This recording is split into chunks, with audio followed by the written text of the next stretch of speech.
kawan-kawan, sebab hari ni is the special. I share you docket khas yang keluar daripada Kementerian Kesihatan. So nampaknya dah lebih pada 200 orang. So let's begin. So good evening, Dr. Roland here from the Sky Clinic, dan hari ni I akan share pasal vaksin. Siapa yang beria nak vaksin tu? I akan cerita sikit. And kenapa orang-orang frontliner akan jadi test bed, ataupun mereka akanlah orang pertama akan jadi acid test. Dia akan kena acid test ni untuk tengok sama ada mereka sendiri nak ambil vaksin tu. So you guys yang duduk diam-diam tak nak komen apa-apa, nak kata padan muka tak nak lah, tak sedap pula. Tapi nak kata now the ball is on your court. Sekarang bola tu dekat you all, sebab you guys akan dapat vaksin tu pertama sekali. So nak bagi tahu you, dalam Kementerian Kesihatan ataupun sistem public health means, ataupun sistem kesihatan kerajaan, lebih ada 280,000 staff. Itu yang kita dapat tahu tahun lepas. Tahun ni mungkin tak beritahu lagi pun. So 280,000 staff KKM, termasuk tambahan lagi kepada PDRM, rela dan juga angkatan tentera. Mereka lah orang pertama akan dapat vaksinasi. Dan vaksinasi yang mereka akan dapat ialah the Pfizer-BioNTech vaksin.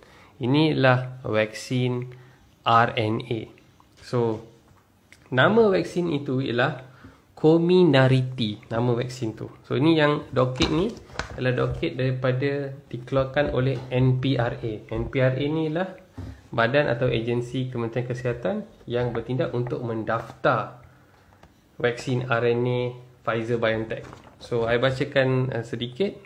Dia mRNA vaksin ni didaftar pada 8 hari bulan Januari 2021 under Conditional Registration for Pharmaceutical Product during Disaster Guideline. Disaster ni so kira macam dalam satu keadaan bencana, mereka terpaksa pakaikan sistem ni ataupun jadual-jadual ni untuk keluarkan apa-apa ubat yang mungkin boleh membantu untuk mengurangkan bencana tu.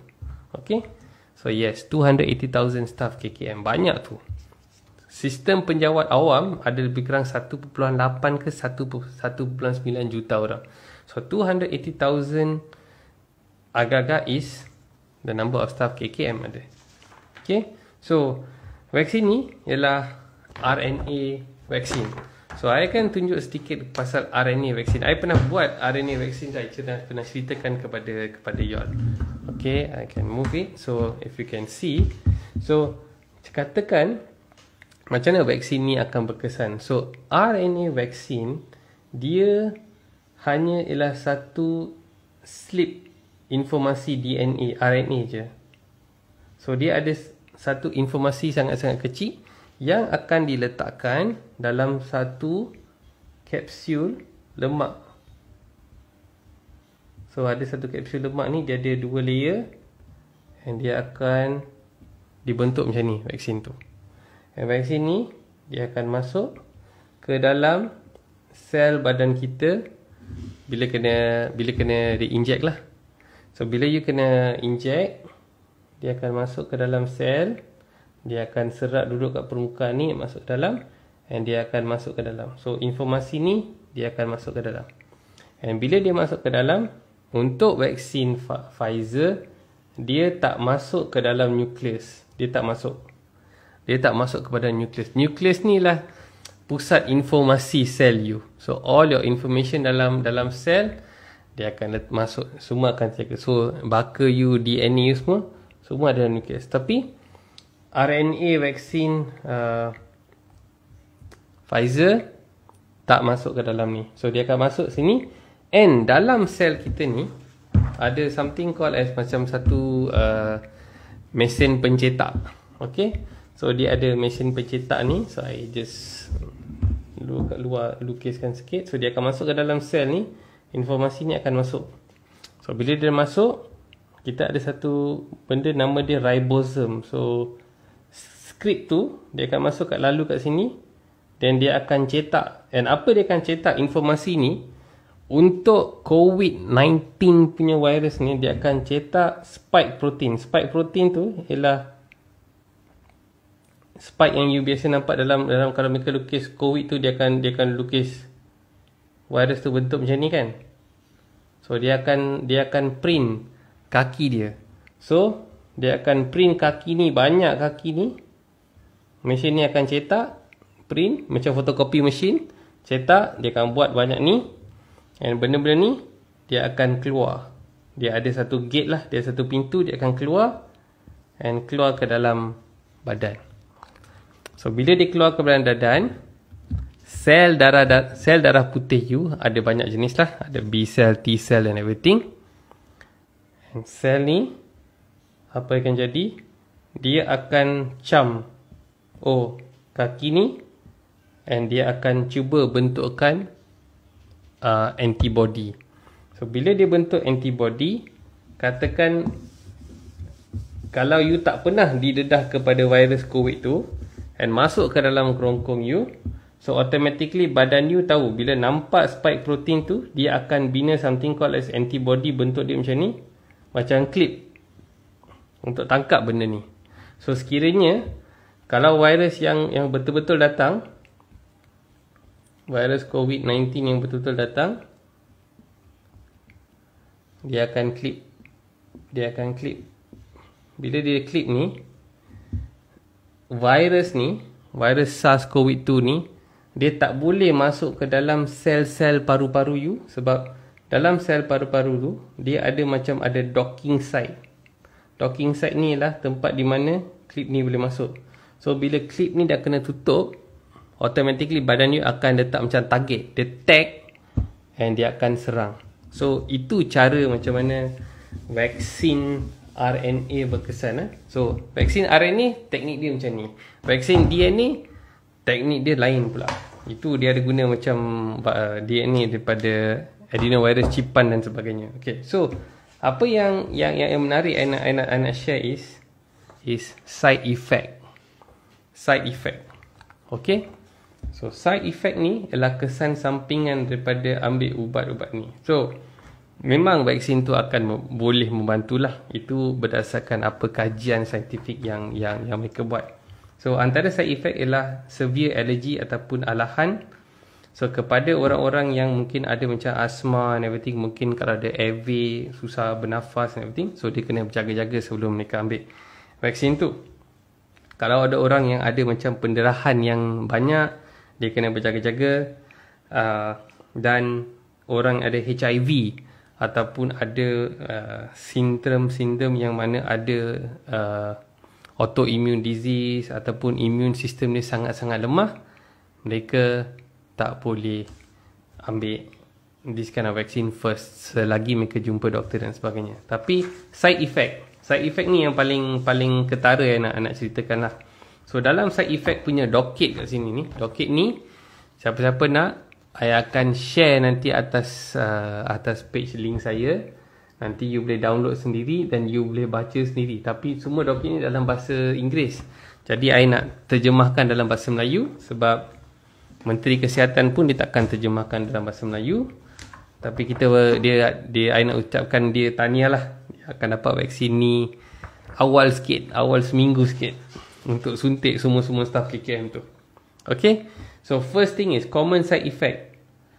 Lebih 1 dalam 10 orang akan ada sakit dekat bahagian lokasi, akan rasa simptom-simptom keletihan, sakit kepala, sakit otot, sakit sendi, demam, dan mungkin ada yang menggigil, demam sampai menggigil. Itu 1 lebih daripada 10 orang. So mungkin 2 orang daripada 10 orang akan ada simptom macam ni. Mungkin 3 orang akan ada simptom macam ni. Okay, dengar yang lebih menarik ni. 1 daripada 100 orang mungkin akan ada kemerahan dan mungkin ada muntah-muntah. Okay, yang lepas ni lagi menarik. 1 daripada 1000 orang akan ada pembengkakan nodus limfa. Nodus limfa ni dia boleh ada dekat bahagian tengkuk, boleh ada dekat bahagian ketiak, depan ni your neck, belakang kepala ada limfa ni. Okay, so nodus limfa, feeling unwell, rasa sangat-sangat lemah, pain dekat limb, sakit dekat tangan dia yang berlarutan. Lagi satu menarik tu, 1 daripada 1000 orang akan ada insomnia. Insomnia ni tak dapat tidur. Okay, and ada juga yang ada rasa kegatalan pada tempat lokasi injection tu. Okay, but here's the thing yang mereka terangkan kat sini juga, rare side effect. Kesan side effect yang sangat-sangat jarang, may affect up to 1 in 10,000 people. Mungkin 1 daripada 10,000 orang boleh mengalami simptom paralisis muka ataupun cacat saraf muka dia, facial nerve dia, untuk seketika. Mungkin seminggu, 2 minggu, 3 bulan, 6 bulan dan sebagainya. So benda tu yang bila I tengok tu like, hey, facial drooping tu macam mata dia boleh jatuh, bibir dia boleh jatuh macam ni, cakap macam tu sampai air liur melilih and everything. 1 hingga 10,000 orang may have this effect.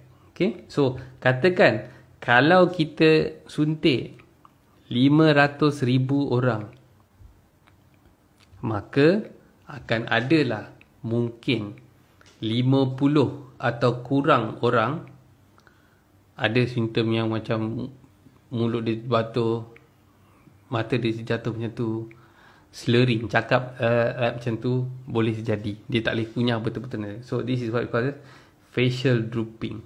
Okay, so ini doket yang mereka sendiri keluarkan, bukan I tarik daripada langit ataupun dan sebagainya. So kalau you guys buat press statement kepada menteri-menteri yang pandai tu, kau bacalah ni kat public. Okay, you baca this document to public and biar mereka fikir mereka nak ambil vaksin ke tak nak ambil. Bukan kata kita tak nak, tak suruh you ambil. You nak ambil, you ambil. You tak nak ambil, you tak payah ambil. Kalau you get the virus, kalau 2-3 hari sesama ataupun batuk, I rasa I lebih suka dapat virus tu 2-3 hari I batuk sesama daripada I nak suka-suka ambil the virus. Okay, these are the things yang ada effect lah. And another thing is dalam vaksin ni pun akan ada juga 2-3 ingredient yang nama dia, code name dia lah ALC 0315 and ALC 0159. Dia lah satu bentuk kolesterol, and ada orang mungkin ada alahan kepada tu. So sebab tu walaupun mungkin masa time rollout plan ni, kita nampak rollout plan ni masih dalam setakat main cakap saja. Tak ada yang konkret apa plan kita, macam mana kita nak roll out everything. Tapi apa yang kita nampak, rakyat kat luar sana, you takkan dapat vaksin tu dulu. So you guys chill dulu. Sebab orang-orang dalam KKM, I risau kepada orang-orang doktor-doktor yang kerja mereka sangat stres. Sebab bila mereka sangat stres, so stres mereka sangat-sangat tinggi. Okay, terbalik, kena lukis terbalik. Stres mereka tinggi, maka sistem immunity mereka akan rendah. So bila sistem immunity you sangat rendah, apa yang akan jadi? You can be compromised. Even though you punya niat baik, you bekerja everything bagus, tapi memang time COVID ni kerja tertekan and everything, kena pakai PPE macam-macam everything. Tapi we will have to see lah siapa orang-orang KKM yang akan ambil dulu. Sama ada ramai akan kata, you know what, I don't want to take the vaccine lah, I bayar pakai PPE ke apa. So sebab tu I kata first rollout of vaksin ni ialah acid test kepada KKM. Because we will watch, I will watch, you will watch, rakyat akan tengok siapa yang akan ambil? Sama ada doktor-doktor kat sana akan ambil vaksin, sama ada staff-staff sana akan ambil vaksin, and apa implikasi ataupun impact yang akan ada. Because memang kita akan tengok beribu-ribu kes, berpuluh-puluh orang nampak keluar kat Facebook lepas ambil vaksin, jadi ada allergic reaction, ada kesan-kesan sampingan dan sebagainya. Memang ada. Seperti saya katakan tadi, kalau 500,000 vaksin kalau dicucuk, akan ada 50 orang ada efek. Kalau 50 orang tu asyik viral dekat online, siapa takkan nampak? Siapa takkan gerun? Because that is definitely going to happen. But at the same time, ramai orang ni akan ada hierarki daripada atas tu. Okay, ketua jabatan, ambillah vaksin ni. Oh, you tak ambil ya? So, the pressure will come kepada all this public sector lah. So, dia akan jadi macam, dia akan kira macam letak dalam trap lah. So, tapi kepada you guys yang luar sana yang kerja KKM and everything, sebab you guys sangat pendiam, tak lantang langsung nak komen pasal benda ni. Bukan I kata vaksin tu tak bagus. Mungkin vaksin tu berkesan, tapi mungkin we need more time. We need more time to see what is the effect and everything. Tapi kalau orang kata kat sana, we will give the politician first, I sokong, biar mereka dapat dulu. But if people asking me, will I take the Pfizer vaccine? My answer is no. I'm not ready to take the Pfizer vaccine yet. I think there ada banyak option vaksin lain yang akan develop. Macam I lebih suka tengok kepada vaksin yang Russian develop. Russian develop ialah vaksin pertama, sebab dia develop the adeno vaccine yang dia gunakan shelling daripada adenovirus. Adenovirus tu dia letak encrypt DNA kat dalam ni, and dia buat. And I think yang paling I suka sekarang ni yang telah mereka develop is the what is this called? Is the Indian vaccine. Vaksin yang India tengah buat. Mereka mungkin akan cipta vaksin yang termurah sekali, and they're going to use an inactive vaccine. Inactive vaccine ni maksudnya, katakan virus tu macam ni. Ni kira macam cara old school mereka buat vaksin lah. Yang kalau primitif tu, I rasa I akan pilih vaksin yang lama-lama sikit punya. So, vaksin primitif, katakan ni lah virus tu. Vaksin primitif ialah macam ni. Dia akan pecahkan vaksin ni kepada banyak-banyak partikel. So, maksudnya, partikel-partikel virus tu, dia akan duduk dalam badan. Macam ni. Dia main duduk je. So, dia akan biarkan badan you untuk cipta immunity tu secara sendiri. So, virus normal bentuk macam ni, tapi mereka akan gunakan teknologi untuk pecahkan virus tu jadi macam serpihan, letak dalam vial, suntik ke dalam badan, and biar badan you take over untuk buat tu. Bukan untuk buat coding and everything lah. Itu bagi saya is the I feel lah. Itu pendapat peribadi saya lah, as a doctor lah, what I will choose kalau I nak ambil vaksin lah. Tapi ambil vaksin pun bukan bermakna that automatically you boleh keluar daripada Malaysia dan sebagainya. Kita tak mungkin boleh keluar sebegitu cepat pun, because ada banyak strain virus yang berlainan. So even bila kita rujuk kepada Pfizer punya vaksin pun, dia hanya pada strain COVID yang pertama sekali yang mereka dapat dekat Wuhan.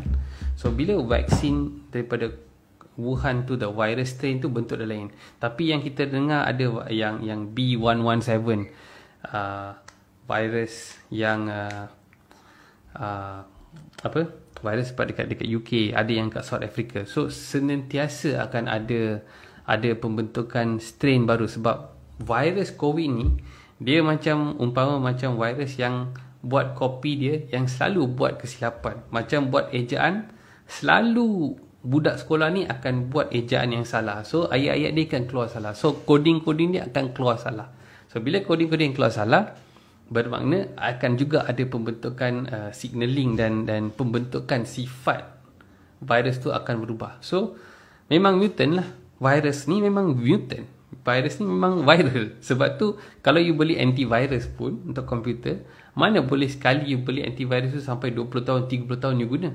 Sebab orang-orang yang buat antivirus tu lah yang mungkin buat virus-virus macam ni juga.